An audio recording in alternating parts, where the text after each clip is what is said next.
राज्याचे उपमुख्यमंत्री अजित पवार हे रत्नागिरी दौऱ्यावर आहेत आणि ते संगमेश्वरमध्ये गेले असताना त्यांच्या ताफ्यातील वाहनावर मधमाशांनी हल्ला केल्याची घटना घडली। मधमाशांच्या हल्ल्यात अजित पवार यांच्या ताफ्यातील काही पोलीस कर्मचारी आणि अधिकारी जखमी झाले असल्याची माहिती समजते। तसेच मधमाशांनी हल्ला केला तेव्हा अजित पवार यांच्या ताफ्यात अचानक गोंधळ उडाला। काहींनी तोंड झाकण्यासाठी उपरने गमछाचा वापर केला। तसेच एका जणाकडे छत्री उघडी होती, लगेच तो सुद्धा छत्री बंद करून पळाला, तर काही जण तिथून दुसरीकडे पळाले। दरम्यान अजित पवार यांच्या सोबतच्या कर्मचाऱ्यांनी दादाला पळू सुरक्षितपणे तिथून बाजूला नेत गाडीत बसवलं। मधमाशांनी हल्ला केल्याने अचानक गोंधळ उडाला। तिथं असलेल्या अधिकारी आणि कर्मचाऱ्यांनी प्रसंगात धाव दाखवत अजित पवार यांना सुरक्षितपणे गाडीत बसवलं।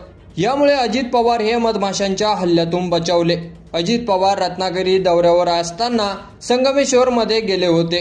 संगमेश्वरमध्ये सरदेसाई वाड्याची पाहणी करत होते, त्याच वेळी मधमाशांचा हल्ला झाला अशी माहिती समोर येत आहे। या हल्ल्यात काही अधिकारी आणि कर्मचाऱ्यावर मधमाशांनी हल्ला केलाय। यात काही जण जखमी झालेले आहेत, मात्र दादा थोडक्यात बचावलेले आहेत। दादाला काहीच झालेलं नाही असं कर्मचाऱ्यांनी म्हटलेलं आहे आणि दादा सुखरूपपणे आहेत असा दावा सुद्धा त्यांनी केलेला आहे। की यावर तुमचं मत आपल्या कमेंट बॉक्समध्ये लिहायला अजिबात विसरू नका आणि चॅनलवर नवीन असाल तर चॅनलला सबस्क्राईब करा।